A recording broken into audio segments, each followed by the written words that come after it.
Hello दोस्तों, आज आपको सुनाएंगे हाथी और चूहा की कहानी। एक राज्य में एक राजा का शासन था। वह हर सप्ताह पूरी शानो शौकत से पूरे नगर में उसका जुलूस निकला करता था, जहां प्रजा उसके दर्शन किया करती थी।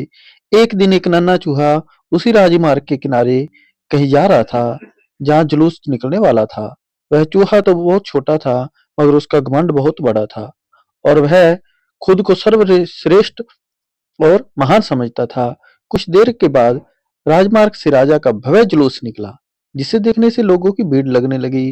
राजा अपने दल बल के साथ उस वहां पे आ गया। उसके सैनिक उसे घेरे हुए थे, कई मंत्री और अनुचर उसके पीछे थे। वह एक विशाल शाही हाथी पर सवारी कर रहा था। हाथी शाही था, इसलिए उसे भव्यता से सजाया गया था।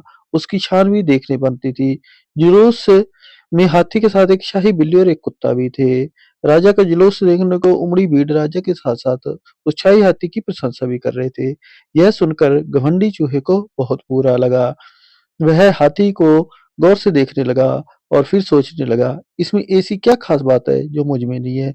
मैं भी तो इसके जैसे ही हूँ। मेरे पास भी तो दो आंखें हैं, दो कान है, एक नाक है, चार पैर है, फिर उसकी इतनी प्रशंसा क्यों? उसके विशाल शरीर के कारण, लंबी सूंड के कारण, छोटी छोटी आंखों के कारण, यह झुर्रियां बड़ी चमड़ी के कारण, जिस कारण एक एक बार तुम लोग मुझे देख लो, उस हाथी को भूल जाओगे। मैं हाथी से ज्यादा महान हूँ। चूहा जी सब सोच ही रहा था कि शाही बिल्ली की नजर उस पर पड़ गई और उसकी लार टप गई। जुलूस छोड़कर वह उसकी ओर लपकी। फिर क्या था, चूहा अपनी सारी मेहनत भूलकर दुमदुमाकर भागते भागते वह हाथी के सामने आ गया। आगे बढ़ते हाथी ने उस पिद्दी से चूहे को देखा नहीं और विशाल पैर उस पर उठा लिया। चूहा उसके पैर के नीचे कुचलने वाला था, मगर किसी तरह उसने खुद को बचाया।